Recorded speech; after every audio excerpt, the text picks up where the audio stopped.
So, all you scared to death Negro,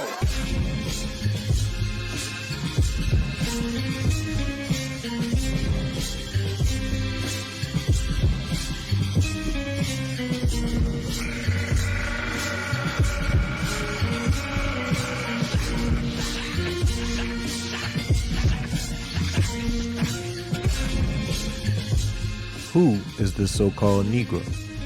And what is a so-called Negro? And where did the so-called Negro come from? The curious case of the Negro in America is truly a hidden one. In the past few episodes, we've touched on the untold history of melanated groups of Hebrews living in Europe and their dealings on the world stage, historically speaking.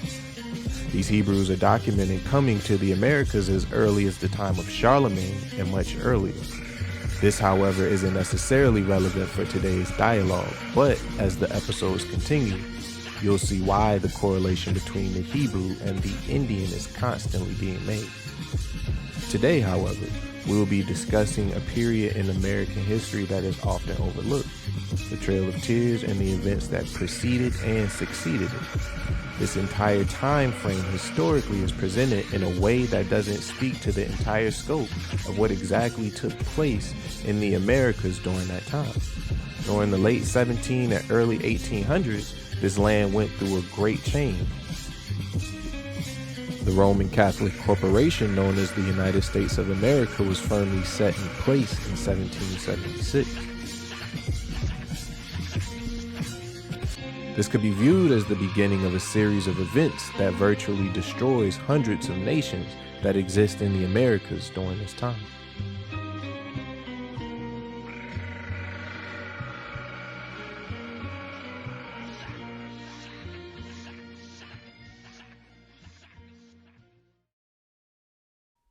Comets have various meanings culturally depending on who you ask. However, it's fairly safe to say that most cultures view them as a bad omen. Pope Calixtus III noted Halley's Comet in 1456 as an instrument of the devil. And in the following century, the appearance of comets were seen by the Inca and Aztec astrologers as signs of divine wrath, leading to the downfall of those empires to Spain. In 1835 and 1836, the return of Halley's Comet was said to have caused a large fire in New York, a Zulu massacre of Boers in South Africa, and the Mexican slaughter of Texans at the Alamo. The Great Comet of 1811 is no different. Reading from the article, An American Quilt. The year 1811 started off with an amazing sight, one not many humans are lucky enough to ever see in their lifetime. The Great Comet of 1811 was first spotted in March of 1811, and its intensity increased through December of 1811. Some recordings show it had a tail of 25 degrees long and a head 50% larger than the sun. Its intensity was brightest on October 1811. It faded away by April of 1812. This comet was the most visible celestial sight that occurred in 2,000 years. Like other great comets, it was a cause of great concern. Adding to the fears was the fact that in September of this same year, there was a total eclipse of the sun that moved across the tri-state lands, including the New Madrid region. The appearance of this great comet was visible around the globe for 17 months, and it was at its brightest during the earthquake. The comet has an orbit of 3,065 years, and was last seen during the times of Ramses II in Egypt. To many people, the appearance of this unusual celestial visitor in the night sky suggested impending doom. The comet passed closest to Earth on October 20. 2 months later, the first of 3 extraordinary earthquakes struck the Midwest and southern United States. These quakes were so intense, they shook the church bells in New England and Charleston, and for a time, parts of the Mississippi River flowed backwards. They were considered a magnitude of 7 to 8 on the Richter scale, and people rightfully so blamed them on the comet. The New Madrid earthquakes were the biggest earthquakes in American history. They occurred in the central Mississippi Valley, but were felt as far away as New York City, Boston, Montreal, and Washington, D.C. It is said that President James Madison and his wife Dolly felt them in the White House. From December 16, 1811 through March of 1812, there were over 2,000 earthquake aftershocks in the central Midwest and between 6,000 to 10,000 earthquakes in Missouri, where the New Madrid region is located. In the US, the comet was named Tecumseh's Comet, and the Europeans called it Napoleon's Comet. Tecumseh was an important Indian mystic, warrior, and military leader of the Shawnee. His name, oddly enough, meant shooting star, or he who walks across the sky. Tecumseh's brother, who was a religious leader, was known as the Prophet. He predicted a solar eclipse in 1806. Supposedly, William Henry Harrison, then governor of Indiana, was worried the prophet was becoming too popular and challenged him to produce a miracle. The prophet announced another solar eclipse would occur, and so it did, on September 17th of 1811. Tecumseh organized the Confederation of Indian Tribes to oppose the takeover of 3 million acres of Indian lands, which were obtained by the Treaty of Fort Wayne in 1809. Tecumseh was traveling and recruiting warriors amongst the southeastern woodland tribes when Governor Harrison attacked Prophetstown with over 1,000 men on November 6 of 1811. This marked the beginning of Tecumseh's War. On December 16, when the earthquake began, Tecumseh was at the Shawnee and Delaware Indian villages, 50 miles north of the epicenter at New Madrid. The earthquake continued as he traveled back to Prophetstown, arriving there in February of 1812. Tecumseh's followers lost the Battle of Tippecanoe, but they continued to fight as allies of the British during the War of 1812 between the United States and Great Britain. Tecumseh was killed in the battle in Canada in 1813. Now, there's a lot that I just covered that touches on multiple more nuanced conversations, but we will specifically focus on the symbolism of the celestial events and how it plays out spiritually on a political stage. Tecumseh's Comet is the precursor of a series of events that lead to the disenfranchisement of the so-called Negro, which leads to something that Dr. King once said. The Negro is still languished in the corners of American society and finds himself in exile in his own land. A year and a half, a little over almost a year and a half ago, because of all the thousands of people that I've met over my years, conversations with people that look like African American people. And when you really get down to the nit and the grit of it and ask them, what's your ancestry? Oh, my grandma was a Cherokee, or my great-great-grandfather was, I think he was a Seminole. And because of the stolen heritage of American Indians with black blood and black people with Indian blood, I felt that it was time to bring about a new organization that we call NCBAI, the National Congress of Black American People, Indians. And when I made the announcement, in 6 months, there were carloads of people from California, Oklahoma, Nebraska, people that came out of the Wampanoag people in Massachusetts, people from busloads of people from Atlanta. They all converged upon Washington, D.C. at this little church that only seat maybe 2,000 people. The aisles were packed. They were outside all around the block. And I asked them, why did you come? Because I had to see my family. And I said, what family? I'm black and I'm Indian.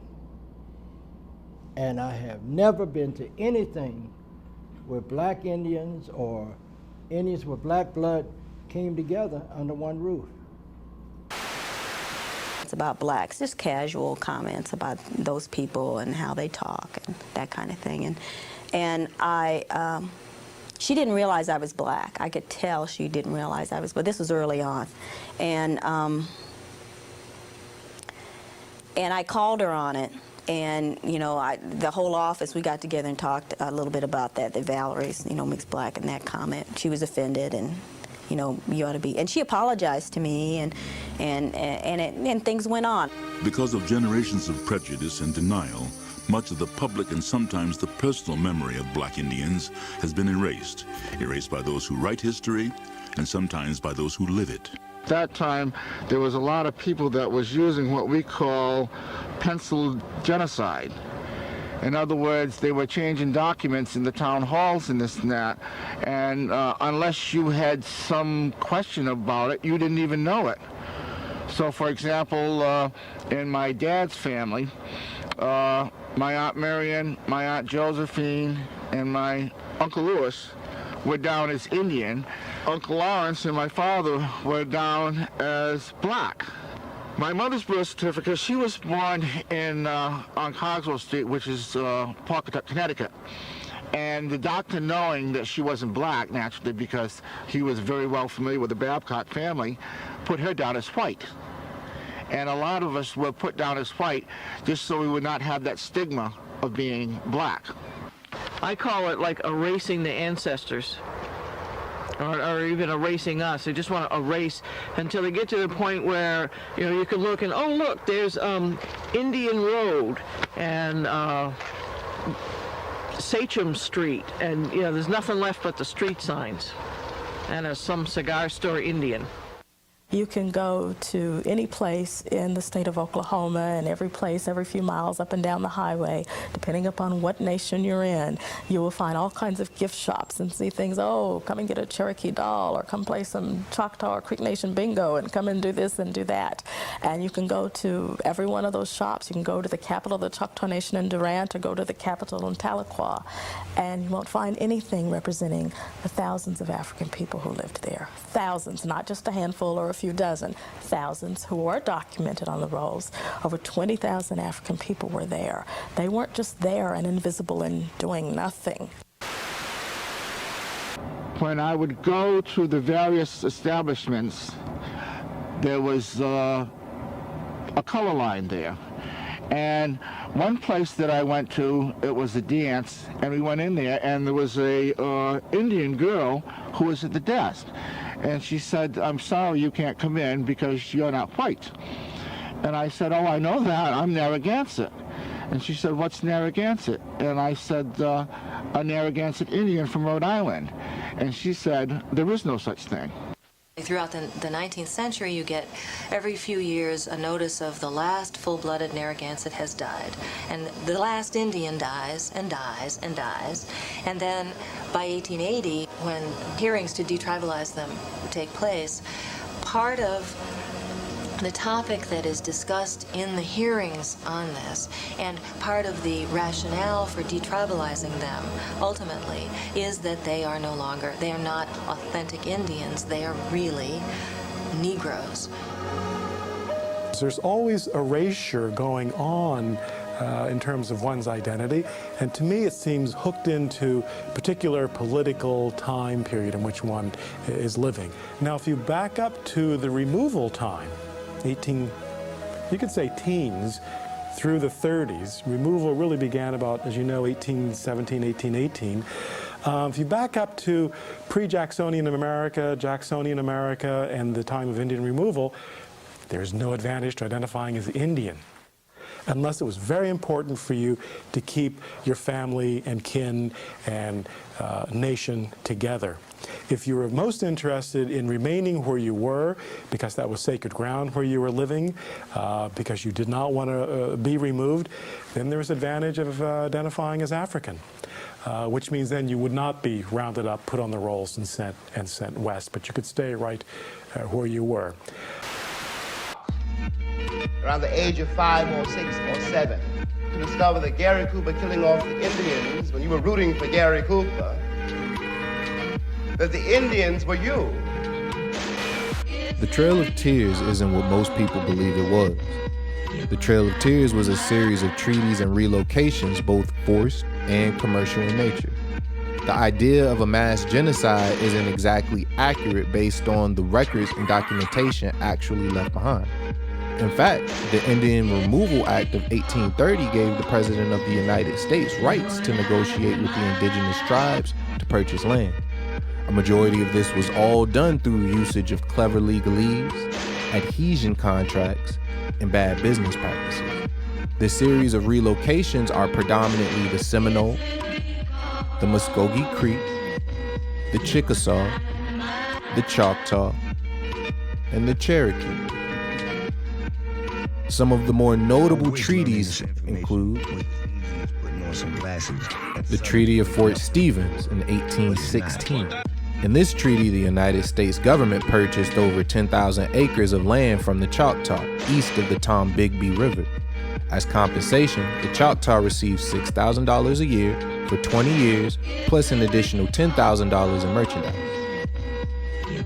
The Treaty of Doak-Stan in 1820, a treaty of friendship, limits, and accommodation between the United States government and the Choctaw Nation. This was signed to resettle Indians west of the Mississippi and open up land for white settlers. They received $6,000 a year for 16 years, plus additional goods. The Treaty of Dancing Rabbit Creek in 1830. Possibly the biggest of these treaties, 11 million acres of land was ceded to the United States government. Those who went west were given provision and land in Oklahoma. Their trip was also paid for. Those who chose to stay became labeled as American citizens, losing their political attachment to their tribes. These relocations happened in three waves. The first wave took place from 1830 to 1831. This was during a time period known as the Winter of the Deep Snow. This seems to account for the majority of the deaths from that year.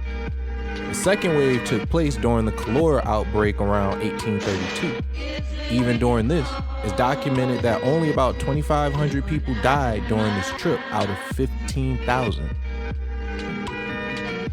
Now, let's look at this in context to the topic. These treaties result in the relocation of over 100,000 individuals over the Mississippi.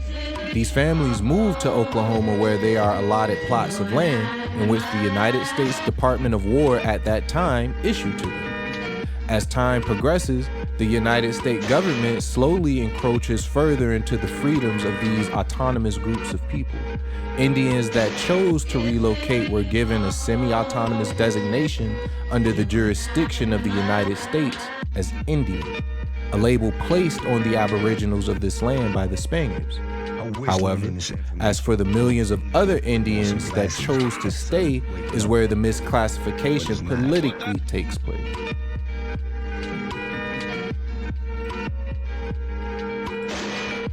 In 1790, the United States government conducts its first census. In this census, there are no designations for an Indian.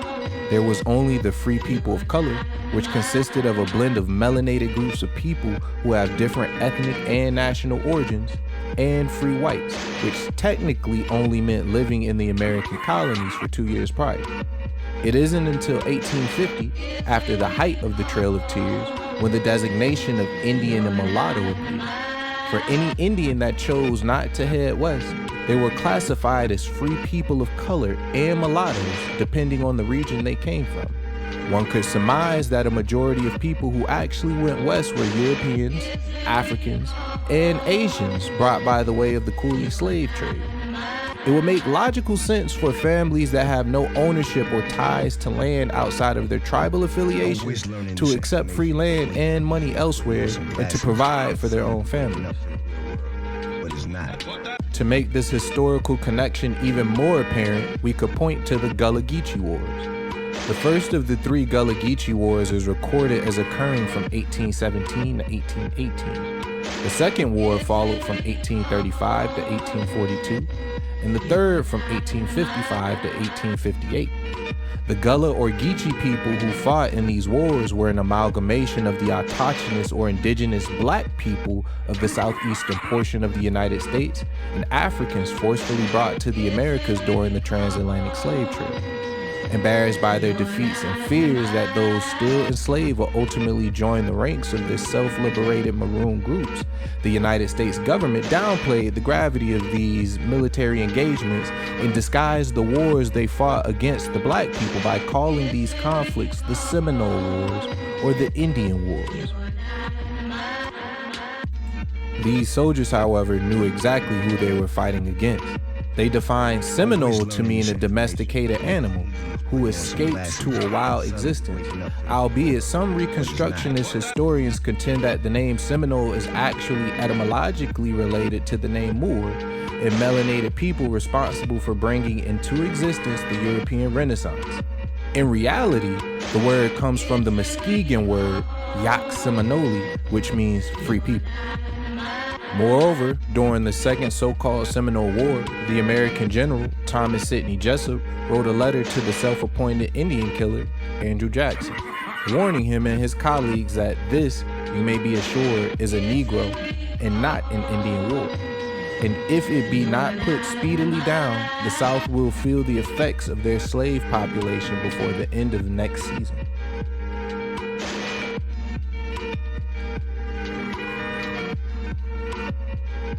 After years of war and broken treaties, the Dawes Commission of 1893 was established by the United States Congress to prepare the way to dissolve tribal government and reassigning tribal lands to individual ownership. By 1898, Indian tribes were governed by federal law and were no longer an autonomous entity.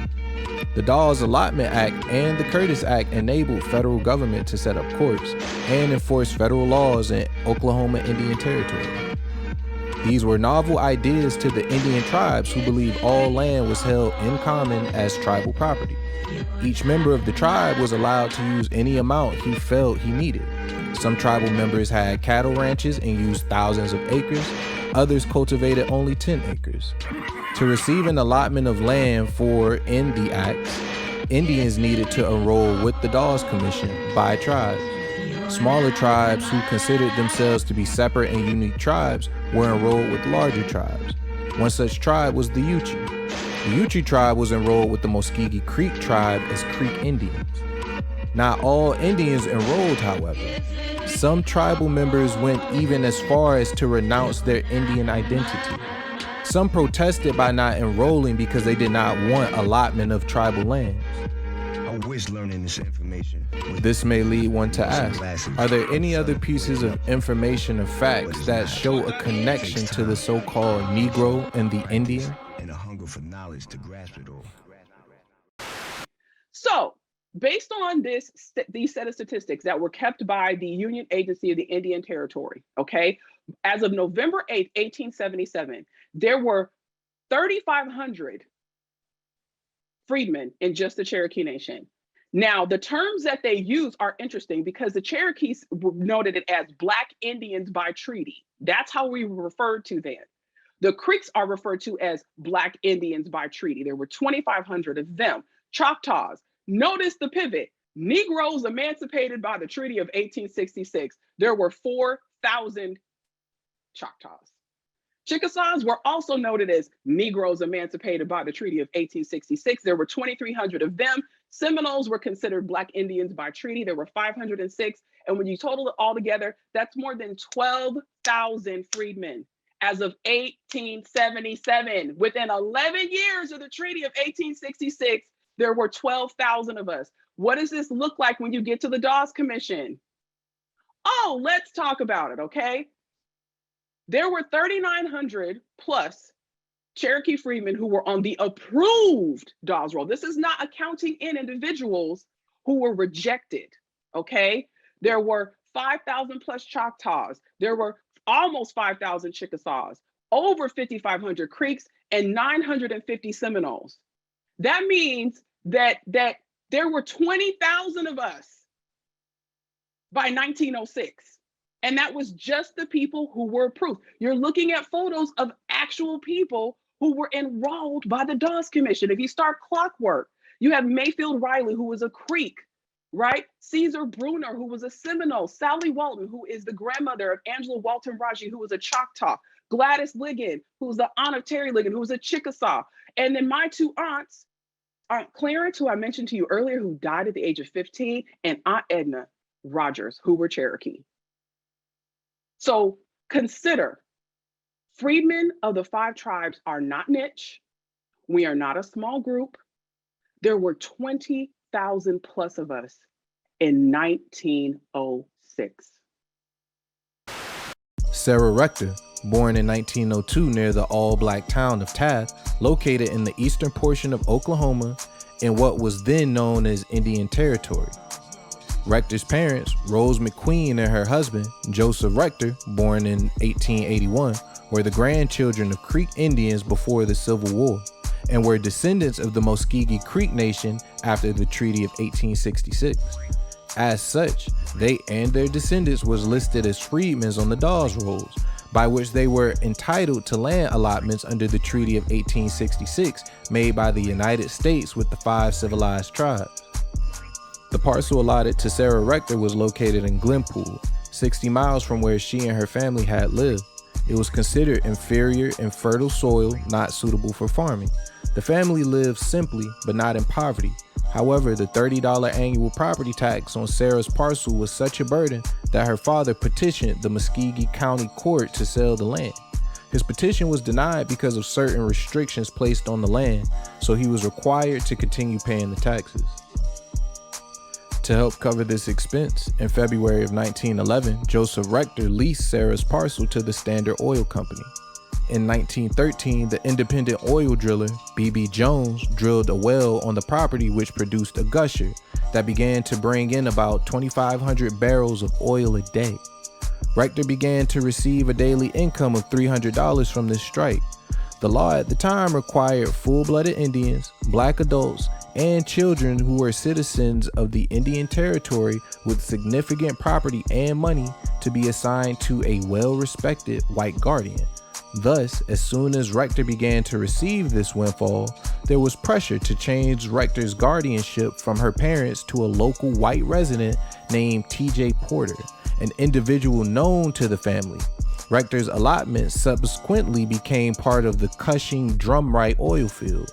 In October of 1913, Rector received royalties of $11,000. Another case of this is Joseph Jacob Simmons Jr. Born in January 17, 1901, Jake was a prominent Negro oilman.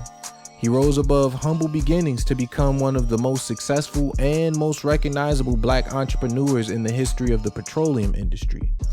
Born in what later became Haskell, Oklahoma, Simmons was the 9th of 10 children. His great-grandfather had been the slave of Creek Indians and later became a chief as well as a leader of many of the freed Creek slaves. Simmons' father owned a 500-acre ranch in the Haskell area. As a member of the Creek Nation, Simmons received 160 acres of land when the tribe disbanded. In the 1920s, oil flowed on his hand. He became an oil broker and entrepreneur, buying and selling oil leases, and started a real estate business. During the Great Depression, he sold Oklahoma farmland to African Americans in East Texas who had made money in the oil boom. Meanwhile, he expanded his oil lease trading business into Texas, Louisiana, Arkansas, and Kansas. He dealt with oil barons such as William Skelly, founder of Skelly Oil, and Frank Phillips, founders of Phillips Petroleum. One of the unintended results of the migration known as the Trail of Tears caused a boom of wealth to spread amongst these groups who the United States government intended on wiping away. Towns such as Taft, Vernon, Redbird, and Yukon in the Oklahoma area speak to this narrative of thriving and bustling Negro centers of commerce that existed in a not too far away past. This entire period is brought to a violent and bloody end in the summer of 1919. The Red Summer refers to the summer of 1919, in which race riots exploded in a number of cities in both the North and South.